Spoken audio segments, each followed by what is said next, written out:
一个12岁女孩，原本在学校里成绩优异、活泼开朗，承载着父母的希望，却在自己的家里经历了17天的地狱折磨，最终永远闭上眼睛。这不是电影剧情，而是发生在福建莆田的真实悲剧。大家好，我是小小，欢迎来到24探案。2011年，琪琪出生在一个普通的家庭，她是母亲谢淑妹与父亲刘强的女儿，承载着父母最初的希望。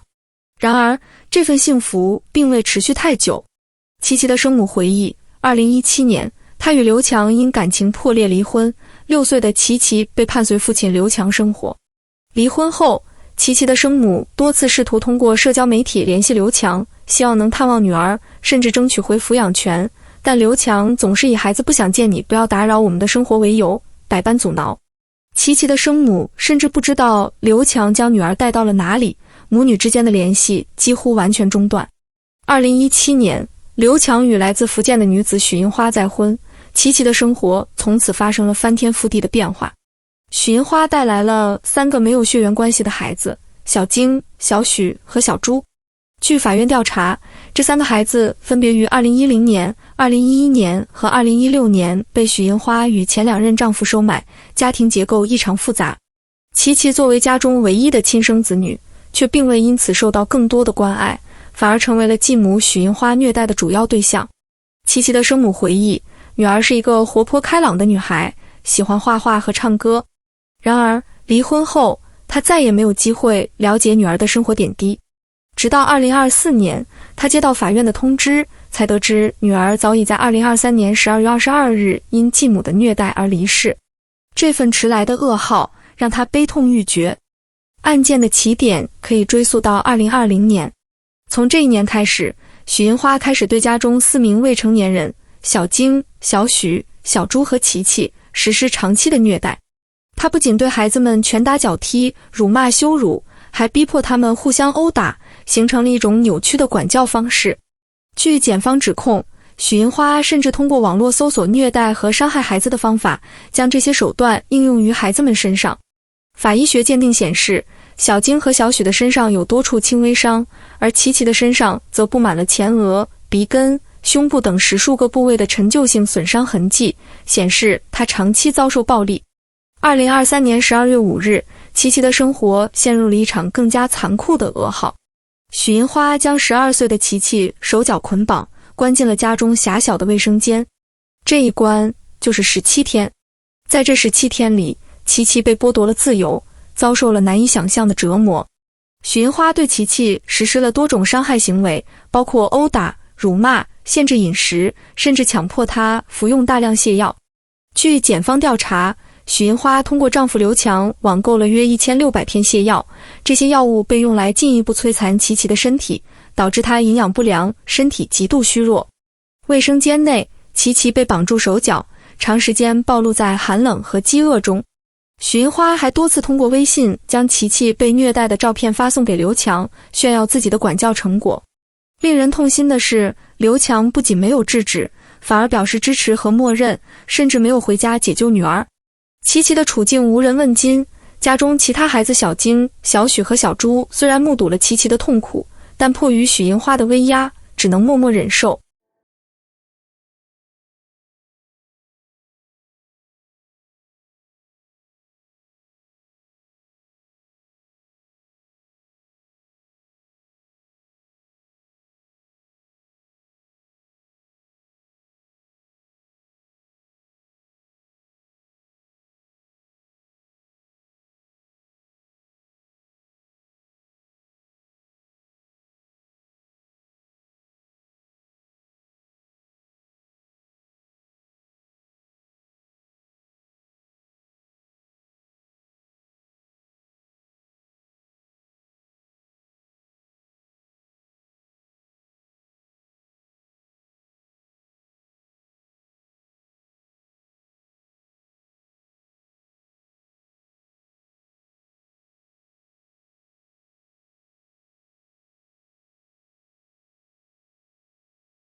手机进行了数据恢复和分析，发现他曾多次搜索虐待和伤害孩子的方法，这些搜索记录成为指控他故意伤害的重要证据。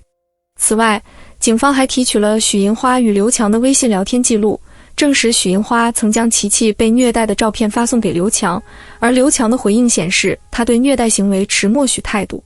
家中其他孩子小晶、小许和小朱的证词也进一步证实了许银花的长期虐待行为，以及琪琪在最后17天所遭受的非人折磨。为了查明琪琪的死因，警方委托福建省公安厅物证鉴定中心对琪琪的遗体进行了详细尸检。鉴定报告显示，琪琪的死因复杂，既有长期营养不良的慢性因素，也有外伤、感染和环境恶劣导致的急性死亡因素。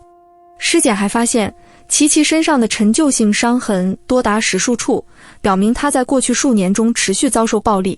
在调查家庭背景时，警方发现许银花与刘强的家庭关系异常复杂。家中4名孩子中，除琪琪外，其余3人均无血缘关系，且均为许银花通过非法途径收买。这一发现引发了警方对许银花过往经历的深入调查。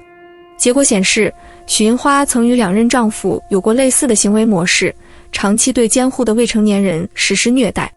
基于以上证据，警方于2023年12月以涉嫌故意伤害罪对许银花和刘强实施刑事拘留。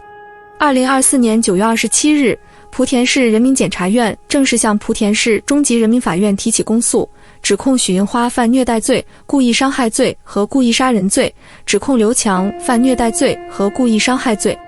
这起案件的侦破过程堪称抽丝剥茧，警方通过多方取证和科学鉴定，逐步构建了完整的证据链。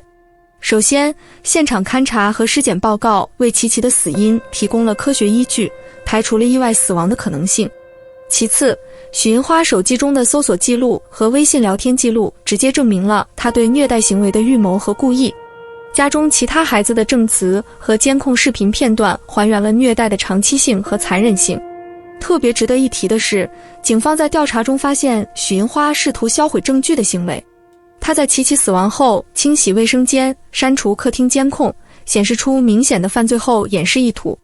然而，警方通过技术手段恢复了部分被删除的监控数据，成功提取了关键证据。此外，刘强购买1600片泻药的网购记录，也成为指控他参与虐待的重要证据。通过对许银花和刘强的审讯，警方进一步确认了2人的犯罪动机。许银花声称自己只是管教孩子，否认有虐待或杀人的故意，但他的供述与证据严重不符。刘强则试图推卸责任，称自己对许银花的行为并不知情，但微信记录和孩子们的证词直接驳斥了他的辩解。